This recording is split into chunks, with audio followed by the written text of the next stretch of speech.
লিটন দাসের সাথে সৌম্য সরকার নাকি তানজিদ তামিমের সাথে পারভেজ হোসেন ইমন আরব আমিরাতের বিপক্ষে প্রথম টি-20তে ওপেনিংয়ে থাকতে পারেন কোন দুইজন? এছাড়াও আলোচনায় আছেন বাকি দুই ফরম্যাটের অধিনায়ক নাজমুল হোসেন শান্ত। সব মিলিয়ে প্রথম ম্যাচে কারা থাকছেন ওপেনিংয়ে তা নিয়ে চলছে নানা জল্পনা কল্পনা। শেষ পর্যন্ত কাদের নিয়ে ওপেনিং জুটি গড়তে পারে টাইগাররা তা জেনে নেব প্রতিবেদনে। মাঠে গড়াতে যাচ্ছে বাংলাদেশ আরব আমিরাতের টি-20 সিরিজ, যেটায় অংশ নিতে ইতোমধ্যেই দুবাইয়ে পৌঁছেছে লিটন দাসের দল। স্বাগতিকদের হারাতে প্রস্তুতি শুরু করে দিয়েছে টিম টাইগার্স। তবে ম্যাচের একদিন আগে একটা বিষয় নিয়ে বেশ দ্বিধায় হেড কোচ ফিল সিমন্স, আর সেটা হলো আরব আমিরাতের বিপক্ষে ওপেনিং পার্টনারশিপ সাজাবেন কোন দুইজনকে নিয়ে।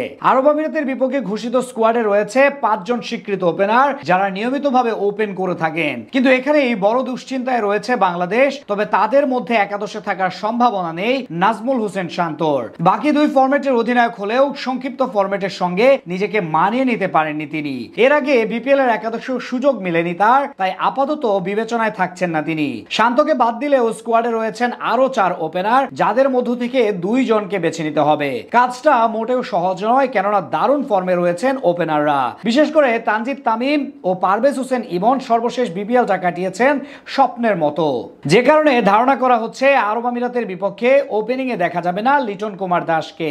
বাকিদের সুযোগ করে দিতেই এমন সিদ্ধান্ত নিয়েছেন তিনি। যদিও ওপেনিং এ নেমে ব্যাট হাতে বিপিএল এ দারুণ পারফর্ম করেছিলেন ঢাকা ক্যাপিটালস এর জার্সিতে।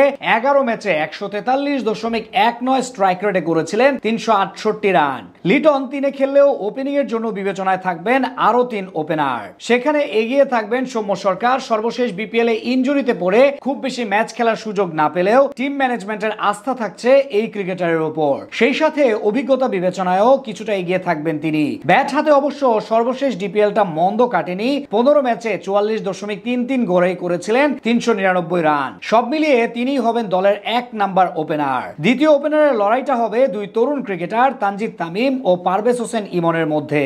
যদিও ইতোমধ্যেই এই ফরম্যাটে জাতীয় দলের হয়ে বেশ কয়েকটি ম্যাচ খেলেছেন দুজনই। সর্বশেষ বিপিএল এও ব্যাট হাতে দারুণ পারফর্ম করেছেন তারা। তবে সর্বশেষ ডিপিএল এ ব্যাট হাতে আগুন ছড়িয়েছেন পারভেজ হোসেন ইমন। ঢাকা আবাহনীর হয়ে 16 ম্যাচে 61 গড়েই করেছিলেন 798 রান। আসরের সবচেয়ে বেশি 50 রান এসেছে তার ব্যাট থেকে।